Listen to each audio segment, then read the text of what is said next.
dengan kunang-kunang. Begitu hancur, semuanya hilang. Pecahan kacanya melukai dan menyakiti hatiku.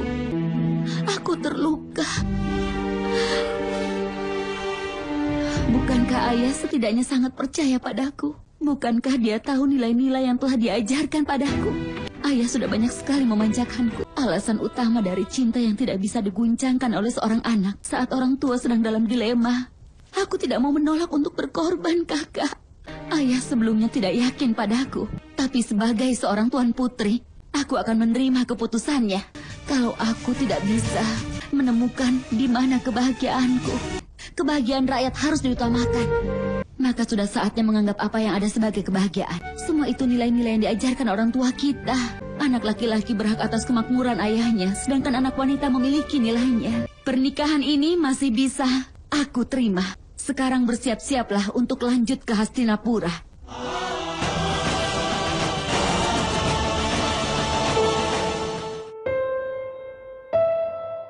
Apa yang ada di benak Anda ketika mendengar nama Gandari? Mungkin sekilas akan terlintas di benak kita, dia adalah seorang ibu yang gagal mendidik anak-anaknya menjadi pangeran yang baik. Atau yang paling fenomenal, peristiwa hancurnya Dwaraka dan seluruh kaum Yadawa, pimpinan Basudewa Krishna, karena kutukan putri Raja Subala itu. Pandu, aku bisa mendengar gelang kakinya. Kau memang benar, Pandu. Aku bisa mendengar suara gelang kakinya. Tapi, kenapa suara yang lainnya hilang, Pandu? Pandu, ada apa? Kenapa tidak seorang pun bersuara? Tuan Putri Gandari telah menutup matanya dengan sebuah kain.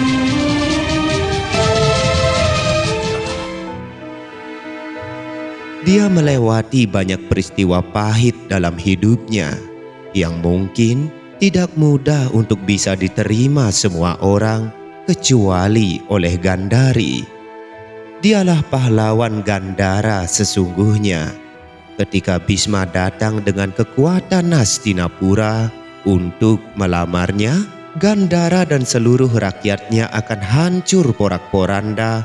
Bahkan seluruh kerajaan Purusapura itu akan rata dengan tanah jika saja Gandari menolak lamaran itu. Kau sudah tahu bahwa tidak ada raja yang berani menyerangmu sejauh ini. Karena kau punya perlindungan dari kerajaan Kuru. Di balik nama besar Gandari sebagai ibu para Kurawa, ternyata ada fakta-fakta yang belum banyak terungkap tentang Gandari. Maafkan kelancangan putriku yang mulia, tapi dia sudah mengucapkan sumpah untuk terus menutup matanya seumur hidupnya. Kami sudah mencoba membujuknya, tapi dia menolak, melanggar sumpahnya. Kalau dia tidak bisa jadi mata bagi Destarastra, maka dia tidak ada gunanya bagi kami. Seorang wanita yang berani menghina kebutaanku akan bisa menjadi istriku. Aku menolak wanita ini.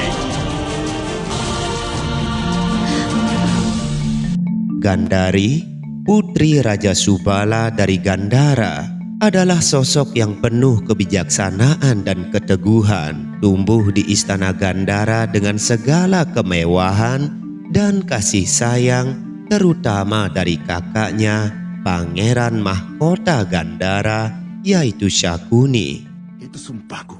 Aku tidak akan takut pada kerajaan Hastinapura. Mereka boleh punya kekuatan, mereka boleh punya kekayaan yang berlimpah, tapi kau dan masa depanmu adalah hal yang tidak bisa mereka miliki begitu saja. Selama aku masih hidup, aku tidak akan membiarkan kau menikah dengannya. Tidak akan pernah.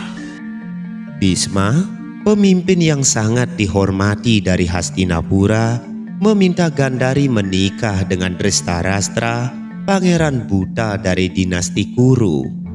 Lamaran ini bukan sekedar permintaan pernikahan, tetapi sebuah tuntutan politik yang tak bisa dihindari. Dia menyadari bahwa menolak lamaran dinasti Kuru bisa membawa bencana besar bagi kerajaannya. Dengan berat hati, Gandari menerima keputusan ayahnya, menyadari tanggung jawab besar yang diembannya. Namun dalam hatinya, Gandari merasakan kekecewaan dan kehilangan yang mendalam.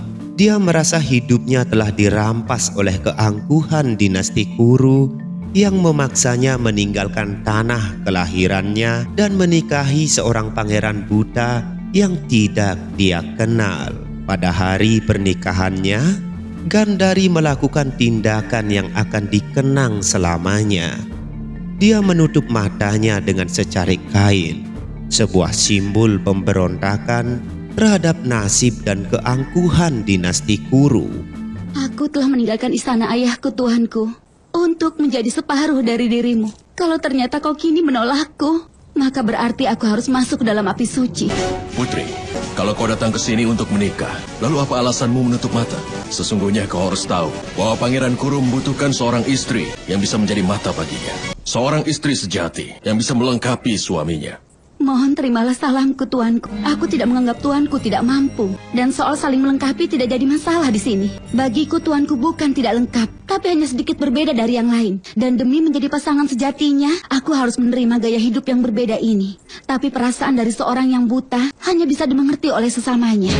Karena dalam proses mengerti orang lain, pengalaman kita adalah hambatan terbesar. Dan selama penglihatanku masih terus mengatur hidupku, aku tidak akan bisa merasakan emosi dari Tuanku.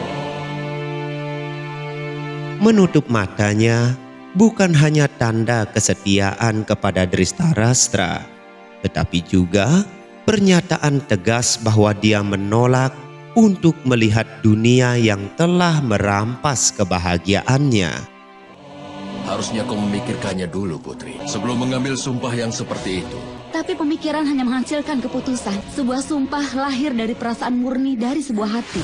Maafkan tentang kelancanganku, Tuan. Tapi siapa yang lebih bisa mengerti tentang sumpah selain dirimu sendiri? Dalam tindakan ini, Gandhari menunjukkan bahwa meskipun dia tidak bisa menolak nasib yang dipaksakan padanya, dia tetap memiliki kekuatan untuk menentukan bagaimana dia akan menghadapinya. Berikan doamu agar bisa menyerap penderitaan dari hati suamiku ke dalam hatiku sendiri. Berikan aku doa agar kapanpun suamiku terluka, aku saja yang rasakan penderitaannya. Aku berdoa agar kau menerimaku sebagai menantumu dan mendoakanku memberikan dinasti Kuru 100 orang putra dariku.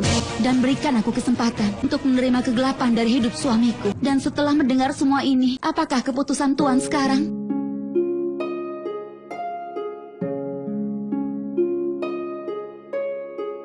Penutupan mata Gandhari menjadi pengingat abadi tentang pemberontakannya terhadap keangkuhan dan ketidakadilan yang dia alami. Gandhari menjadi simbol kekuatan dan pengorbanan. Dia menolak tunduk sepenuhnya pada keangkuhan dinasti Kuru dan memilih untuk menjalani hidupnya dengan cara yang dia pilih sendiri.